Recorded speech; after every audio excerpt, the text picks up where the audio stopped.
Satu sisi. Ibu-ibu juga bisa begitu. Begitu akad nikah, mungkin di rumah ayahnya tidak pernah bekerja.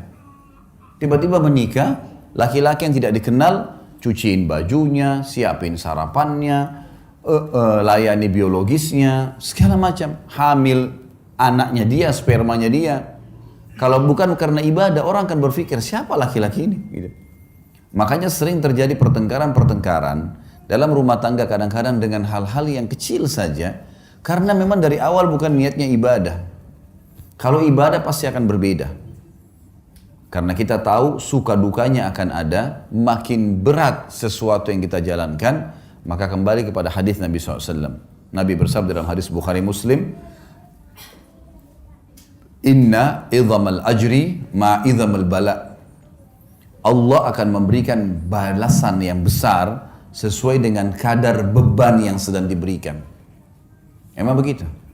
Beda pahalanya orang pergi sholat musim dingin, susah sekali kalau mungkin di negara Eropa yang lagi musim salju dingin, dengan orang yang pergi sholat cuaca lagi enak, ada cobaannya, lebih besar pahalanya. Beda semuanya, Allah menilai sesuai dengan kadarnya. Kita menikah, ada cobaan, ada ipar, ada tetangga, ada mertua, mungkin ada cobaan-cobaan dari mereka. Tapi kalau niat ibadah, kita akan laluin. Karena ini semua ibadah. Saya tidak mungkin menikah dengan suami saya saja atau istri saya saja. Tapi saya juga tanda kutip menikah dengan keluarga mereka nih. Tidak mungkin dihapus status orang tuanya.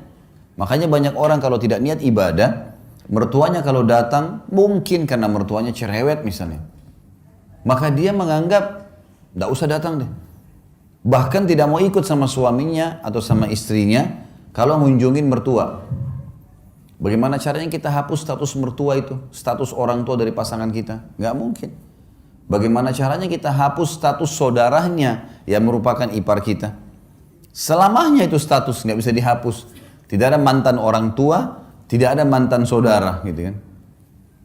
Maka ada orang yang tidak bisa menerima ini hanya karena cobaan-cobaan yang ringan.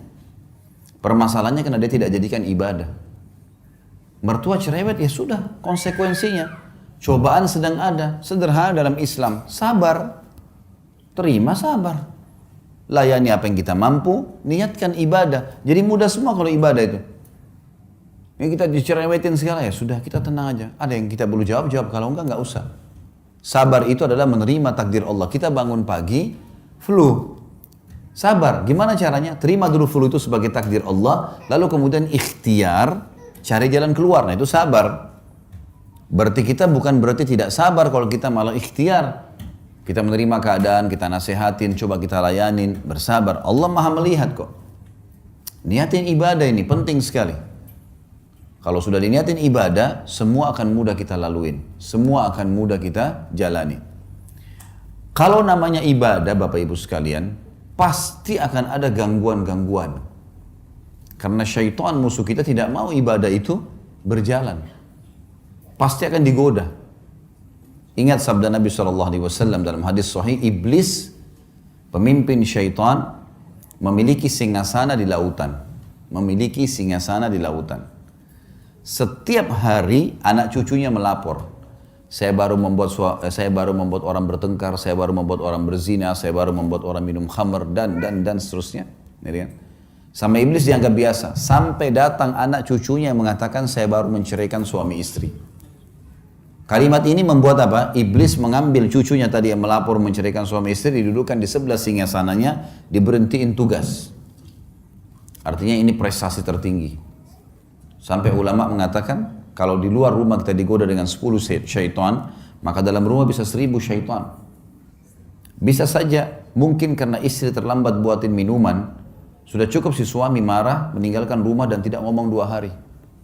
Bisa saja, suami lupa memberikan pesanannya istri, sudah cukup untuk bertengkar, 2 hari nggak ngomong, bahkan sudah bisa mengucapkan kalimat cerai.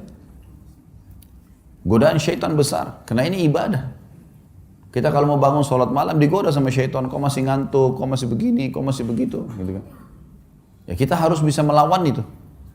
Karena syaitan hanya seorang marketing yang menawarkan produk dia, yaitu tinggalkan ibadah. Itu produknya, bagaimana dia bisikkan segala macam hal supaya kita tidak melakukannya. Ini yang pertama teman-teman sekalian. Jadi kita harus menjadikan rumah tangga kita adalah ibadah. Maka ikhlaskan niat karena Allah. Yang kedua, kiat untuk mempertahankan rumah tangga adalah anggota keluargamu, aset amal jariah dan kunci surgamu. Teman-teman fahami baik-baik, ibu-ibu di belakang sana, suami itu aset amal jariah. Cuma siapin makannya, siapin minumannya, siapin bajunya, mati masuk surga. Simple sekali. Bapak-bapak fahami, uang yang hasil keringat kita dikasih ke istri, dikasih ke anak, dikasih ke orang tua. Hanya itu. Pada saat ada sesuatu yang rusak di rumah diperbaikin, mati masuk surga. Ini luar biasa ini sebenarnya. Orang-orang di sekitar kita ini sudah aset-aset amal jariah. Bapak-bapak misalnya kasih duit ke istrinya, ini beli makanan. Dibuatlah, beli tempe, beli sayur, beli segala buat makanan. Makanan itu teman-teman sekalian, kata Nabi SAW, "Ma wudi'a ta'amun illa wada'allahu fihi barakah." Tidak ada makanan yang sedang dihidangkan, diniatkan untuk orang lain, kecuali Allah akan letakkan berkah di situ. Berkah maksudnya, dari satu piring makanan pasti akan ada yang menjadi darah daging manusia yang memakannya. Sekarang saya ceramah depan Bapak Ibu sekalian, orang tua saya panen pahala. Karena saya tumbuh dari ASI ibu saya tumbuh juga dari nafkah ayah saya. Karena tidak semua yang kita makan satu piring makanan jadi kotoran. Ada yang jadi energi, ada yang jadi bagian tubuh kita. Sekarang bapak-bapak kasih ke istrinya makan. Anaknya makan. Bukankah itu jadi amal jariah buat dia? Karena istri anaknya bisa bergerak. Ibu-ibu masak buat suaminya. Suaminya makan, anaknya makan. Dia tidak beli, tapi dia punya tenaga, masak. Lalu dimakan oleh suaminya. Bukankah itu jadi amal jariah buat dia? Amal jariah semua. Sampai pernah ada seorang sahabat dalam hadis riwayat Imam Muslim bertanya, "Ya Rasulullah, ayu islamin khair?" Perbuatan apa dalam Islam yang paling besar pahalanya setelah yang wajib-wajib? Kata Nabi SAW, "Tut'imut ta'am wa tusallimu ala man ta'rif wa man lam ta'rif." Engkau memberikan makan kepada siapa saja. Di sini masuk suami istri, anak, orang tua dan orang-orang lain, dan engkau memberikan salam kepada orang yang kau kenal dan kau tidak kenal. Jadi anggota keluarga kita tuh aset amal jariah. Bapak misalnya masalah duit, nafkah. Nanti kita akan bahas itu di poin selanjutnya tentang masalah hak dan kewajiban. Kita disuruh berikan uang, hasil keringat kita. Nafkah itu sesuatu yang kalau tidak dikasih, roda kehidupan gak bisa jalan. Jadi ibu-ibu bisa beli makanan, air, makan, listrik, ya. Sesuatu yang memang harus ada. Kalau enggak, maka tidak berjalan roda kehidupan. Itu namanya nafkah. Kata Nabi SAW, dinar yang engkau keluarkan untuk fakir miskin, dinar yang engkau keluarkan untuk pembebasan budak, dinar yang engkau keluarkan untuk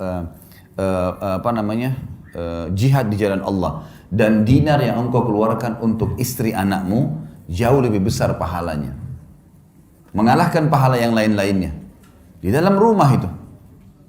Berarti bapak-bapak setiap bulan terima gaji atau ada pendapatan kasih ke istri anak, itu mengalahkan pahala sedekah untuk jihad, mengalahkan pahala sedekah untuk fakir miskin. Tapi bukan berarti hadis ini ibu-ibu misalnya bilang, nah itu kan ada hadis tadi, berarti semua gaji suami harus saya pegang. Bukan itu maksudnya ya. Karena kita bicara masalah nafkah ya. Nafkah itu yang kalau gaji suami 5 juta misal contoh, lalu suami yang bijak, saya melakukan hal itu pada istri saya, disusunlah kebutuhan rumah A, B, C, D, F, G, A sampai sekian. Oh ini contoh saja, contoh gaji saya 5 juta, oh ternyata kebutuhan rumah 4 juta. Ini 4 juta ya, nafkah rumah. Ini 500.000 bonus buat kamu karena kamu sudah bantu bersihin rumah segalanya. 500.000 yang sisa, suami punya hak mengelola. Jangan juga, bapak-bapak ada yang, maaf kalau ada yang terjadi ini ya. Jangan juga tidak punya kawam. Dia bukan pemimpin. Semua gaji dikasih istrinya, dia mau beli pulsa pun minta sama istrinya. Gimana caranya? beliin saya pulsa. Loh kok lucu itu? Kok malah dia minta sama istrinya? Nggak boleh. Mestinya dia bisa punya qawwam. Dia yang beliin istrinya, iya, harus punya kemuliaan. Nanti kita bahas di sini masalah kenali karakter pasangan. Ada poin-poin setelahnya. Jadi ibu-ibu punya hak di sisi nafkah, tapi ibu-ibu tidak punya hak lebih daripada itu. Kalau lebih sunnah, sebagaimana bapak-bapak tidak punya hak di harta pribadinya ibu. Misal ibu-ibu di sini ada sebelum nikah sudah punya usaha, atau setelah nikah dapat warisan dari orang tuanya. Tidak bisa suaminya bilang, kamu kan sudah 10 tahun saya nafkahi, ini dapat warisan 200 juta bagi 2 ya. Nggak boleh itu. Dia nggak punya hak 1 rupiah pun. Laki-laki, suami nggak punya hak dari harta istri pribadi. Istri punya hak nafkah saja. Lebih daripada itu sunnah, bukan kewajiban. Ini nanti kalau memahami secara benar, seperti batu bata yang kita letakkan di tembok bangunan, maka akan rapi kalau benar semuanya. Tapi yang jelas, sekarang kalau laki-laki mau menjadikan aset amal jariah, apapun hasil keringatnya diberikan kepada istri anaknya adalah sedekah yang paling besar. Wanita misalnya, ibu-ibu di belakang sana. Apa kata Nabi SAW? Kata kunci sederhana masuk surga.